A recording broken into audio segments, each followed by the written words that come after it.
Good morning everyone, मैं Shravan Kumar Teja. Welcome to B fly study. और पिछली क्लास में हमने पढ़ा था सेक्शन 10 क्या बताता है, duties of member of the force. और सेक्शन 11 क्या बताता है, अरेस्ट विदाउट वारंट, है ना, कैसे कर सकता है एक फोर्स मेंबर किसी को बिना वारंट के। और आप लोगों को मतलब हमारे एलडीसी उम्मीदवारों को कुछ लोग क्या मेरे प्यारे बच्चों कह के पढ़ा रहे हैं, लेकिन उन्हें ये नहीं पता कि हमारे प्यारे बच्चे ना ताऊ बन चुके हैं अभी, जो हमारे एलडीसी उम्मीदवार हैं।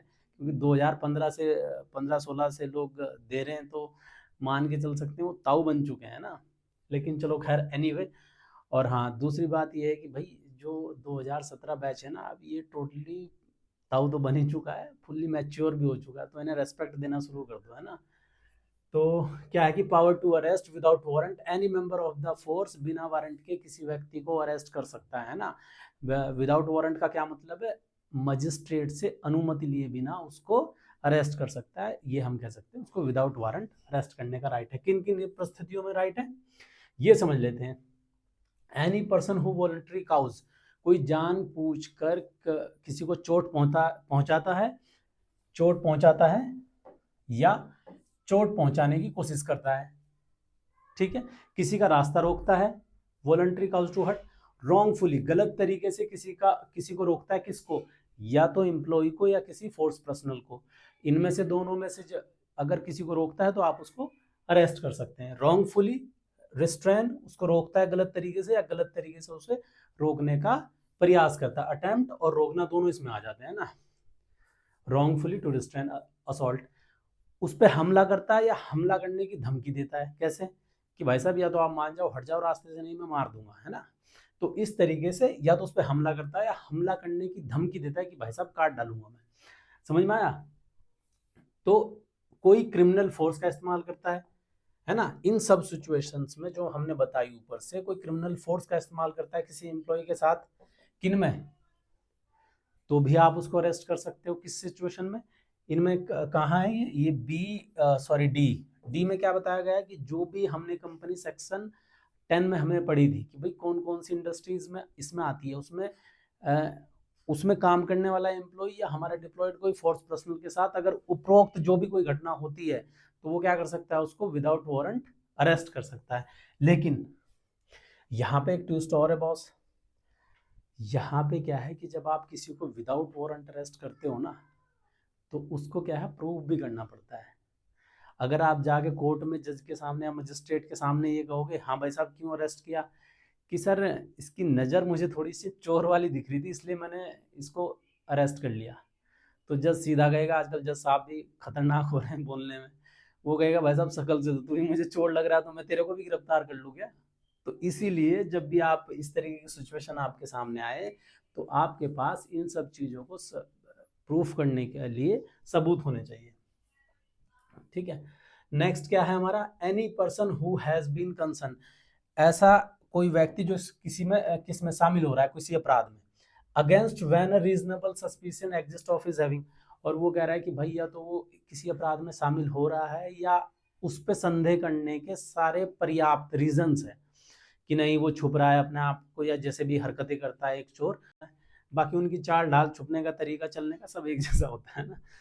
तो क्या है कि भैया वो कह रहा है कि किसी व्यक्ति को अगर उसकी चाल ढाल से ऐसा पता लगता है कि वो इसमें शामिल हो रहा है या अपने आप को छुपाने के लिए बाध्य है, छुपाने के लिए क्या कर रहा है वो, अपने आप वो प्रिकॉशन ले रहा है, क्या, अपने आप को छिपाने के लिए प्रिकॉशन ले रहा है। प्रिकॉशन का मतलब क्या है, पूर्व सावधानियां, मतलब उसके अपने आप को छिपाने के लिए वो बाध्य हो रहा है, इसका मतलब वो क्राइम में शामिल है, नहीं तो भैया तुम खुल के आ जाओ सामने डीएसपी एसपी या हमारा जवान या सब इंस्पेक्टर जो भी है।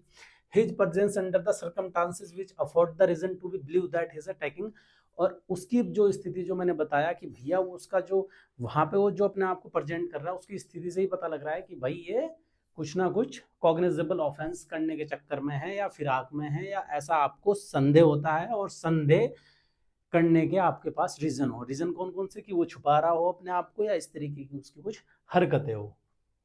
समझ में आया। उनको आप अरेस्ट कर सकते हो, और वो कहाँ पे होना चाहिए, वो होना चाहिए बीसी। बीसी हमने पढ़ा था ना सेक्शन 10 में कि कौन सी कंपनी है, जॉइंट वेंचर है, उसमें प्राइवेट इंडस्ट्री है, पब्लिक सेक्टर की कंपनी है या फिर कोई ऑर्गेनाइजेशन, और उसकी प्रीमाइसेस में होना चाहिए। क्या कह रहा है कि उसकी प्रीमाइसेस में होना चाहिए। लेकिन यहाँ पे मैं आपको एक ट्विस्ट बता देता हूँ, थोड़ा सा रोक के, प्रीमाइसेस में होना चाहिए। अगर आप यूनिफॉर्म पर्सनल है तो फिर आपके लिए ये प्रीमाइसेस बहुत ज़्यादा मायने नहीं रखती कि आप उसको सिर्फ अरेस्ट अपनी प्रीमाइसेस में कर सकते हैं या बाहर भी। अब मैं आपको एक सिचुएशन बताता हूँ, जिस तरीके से भाई हम डिप्लॉय रहते हैं, कई बार 12 घंटे भी रहते हैं हम, है ना। तो अब मान लो कोई व्यक्ति अपनी ड्यूटी आवर में, चूँकि खाना तो भोजन तो सबकी ज़रूरत है, वो नाश्ता लेने चला जाता है या फिर चाय पीने चला जाता है अपनी ड्यूटी पोस्ट से थोड़ा दूर 100-200 मीटर। हालांकि ये भी एक नेग्लिजेंस में आ जाएगा उससे पहले ही, लेकिन बाई चांस वो तो लेने गया चाय पीने गया वहाँ पे, और उसी चाय की दुकान पे लड़ाई बज गई या किसी को चाकू चोकू मारने लग गए और अनफॉर्चुनेटली उसकी डेथ हो जाती है। अगर उस सिचुएशन में आप उसमें इंटरफेयर नहीं करते और वो पब्लिक डोमेन में या सोशल मीडिया में आ जाता है, तो आपको एक बार आपका अधिकारी तो छोड़ देगा, अदरवाइज अगर वो पब्लिक उसमें आ जाता है तो फिर आपको घर भी भेज सकता है अधिकारी। सिचुएशन ऐसी बन जाती है। चूँकि अगर आपने यूनिफॉर्म पहनी हुई है तो आपका अधिकार है किसी ऐसे क्राइम में इंटरफेयर करने का। हालांकि प्रैक्टिकल कुछ और चीज़ें होती है, बट ऐसा होता है और बहुत सारी सिचुएशन में लोग घर गए हैं ऐसे और सस्पेंड तो हुए ही हुए हैं। ठीक है, तो आप ये समझ लीजिए कि अगर आप यूनिफॉर्म पर्सनल है तो आपकी जिम्मेदारी जस्ट डबल हो जाती है beyond this act.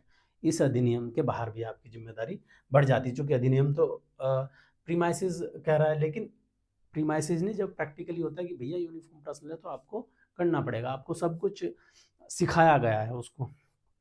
Any person who commit or attempt to commit cognizable offence, कोई व्यक्ति क्या करता है, any person who commit or attempt, कोई कॉग्निजेबल ऑफेंस करता है या करने का प्रयास करता है, वही आ रहा है, या फिर offence which involve which likely to involve, और सारी परिस्थिति ऐसी होती है कि वो इसमें शामिल है या शामिल, मतलब आपको ऐसा संदेह पैदा हो जाता है, उसमें रीजन आ जाते हैं कि वो इसमें शामिल है ना। Danger to life of any person engaged in carrying on work relating his duty, और वो क्या कह रहा है, किसी व्यक्ति के लिए थ्रेट है, उसकी लाइफ के लिए डेंजर है, किसी की भी, किसके, हमारे जवान के या एम्प्लॉय के, जो बीसी में बताया हुआ। बीसी का मतलब वही है जो हमने सेक्शन 10 में पढ़ा था। अच्छा, मैं इसलिए भी आपको देखो बीच बीच में से नहीं, चूंकि आपके पास भी समय कम है, तो इसको क्लास को ध्यान से समझ के आप इसको देखते चलना, भाई कौन से सेक्शन के बाद क्या आता है क्या नहीं आता है ना।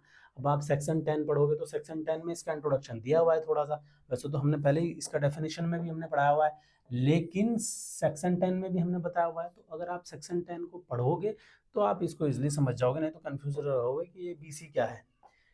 If any person found the trespassing, अब क्या कह रहा है कि if any person is found trespassing on the premises of any industry undertaking refer to clause B and C, वही है कि अगर इन जो बीसी में बताया गया है हमारे ज्वाइंट वेंचर, और वैसे तो हमारे पास अब बहुत सारी इंडस्ट्री हो गई है, और तो जहाँ भी हम डिप्लॉयड है, ये मान के चलिए जहाँ हम डिप्लॉयड है वहाँ पे अगर कोई ट्रेस पास करता है तो हमारा बल सदस्य क्या कर सकता है, उसको हटा सकता है, और नहीं हटा सकता तो उसे डिटेन भी कर सकता है कुछ टाइम के लिए, या फिर अगर वो ज़्यादा हरकत करता है तो उसको अरेस्ट भी कर सकते हैं विदाउट वारंट। तो विदाउट वारंट आपको समझ में आया। और ये हमारी बुक है सीएसएफ एक्ट एंड रूल का सरलीकरण। इस बुक में हमने हर सेक्शन और रूल्स को आसान भाषा में समझाया है और 300 से भी ज़्यादा अधिक ऑब्जेक्टिव क्वेश्चन आंसर दिए हैं। आप इसे दिए गए नंबर पर कॉल करके या हमारी वेबसाइट dflystudy.in पर विजिट करके ऑर्डर कर सकते हैं।